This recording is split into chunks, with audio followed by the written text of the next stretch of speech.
Number 39 in the Criterion collection is Tokyo Drifter from Seijun Suzuki. Now, I recently watched Detective Bureau 2-3 and I loved that, and I feel like I kind of had an idea of what I'm getting with Suzuki's work, and I was interested to go into this one and see what I was going to get.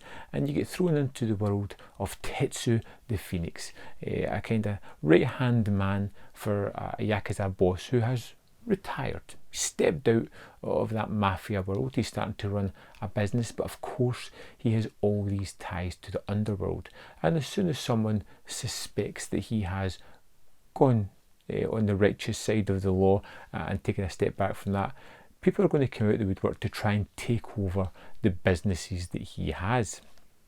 And that's the basic impulse of the movie.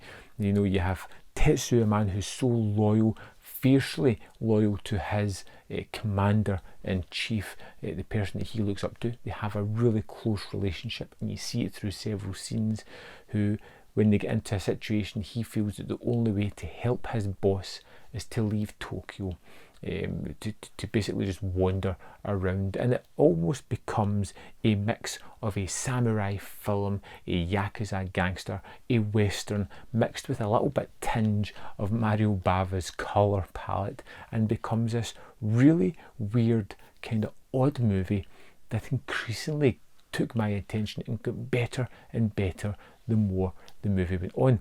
There was a single moment where I knew that I just adored this movie, and it's when Tetsu at one point ends up at a place that's going to give him some kind of place to stay for a few nights, and he's wandering back to it knowing that there's going to be a fight with gangsters, and he starts to sing his own theme song, and I was just like, I'm so in.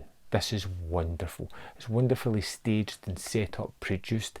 The production design in this is just lavish and beautiful, colourful, a little bit abstract, and just utterly delightful to watch. We get this character of Tetsu, who is really, like I said, fiercely loyal, who lives to the principality of standing up to your morals, to being an honest, as much as you can be in the criminal world, person. And he moves through this world and sees that people aren't as squeaky clean or as stuck to their beliefs as they should be. He starts to meet another, I'll say, kind of Ronin, ex-gangster who left his boss because he was being double-crossed, and he just kind of knows there's going to be a matter of time before this happens to Tetsu, and they kind of create this relationship that is built on mutual trust and respect, but there is a dislike on Tetsu's behalf because he sees a lack of loyalty in this character. But the story's fun, it's energetic, and it just keeps adding these action set pieces, and it moves all the way through as it should do. But in amongst this, it's just this wonderful design, wonderful delivery of the product of the story, whether it be set in snow or nicely shot images of snow-covered bridges as we're waiting on a fight, as we see them weave through trees, as we see that wonderfully staged finale that's all set in white with the piano and the sort of triangular doors that he's walking through, the hallway that he walks through. The way the movie opens up in this black and white sequence, I kind of put me on the back foot. It felt like I was going to get into a typical yakuza gangster story, and then it kind of snaps to colour and really comes to life and starts to grow into its own. It has this wonderful sense of editing that really helps push that story along, and that gives us these wonderfully abstract shots that don't really fit in with typical yakuza movies, but make this exponentially better than I could ever hoped for.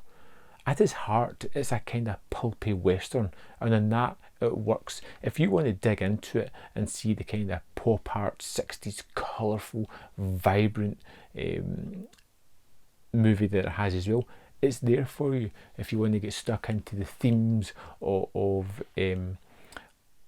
living your own life rather than living at the behest of someone else, it's there. It has a lot in it that's really worthwhile digging into.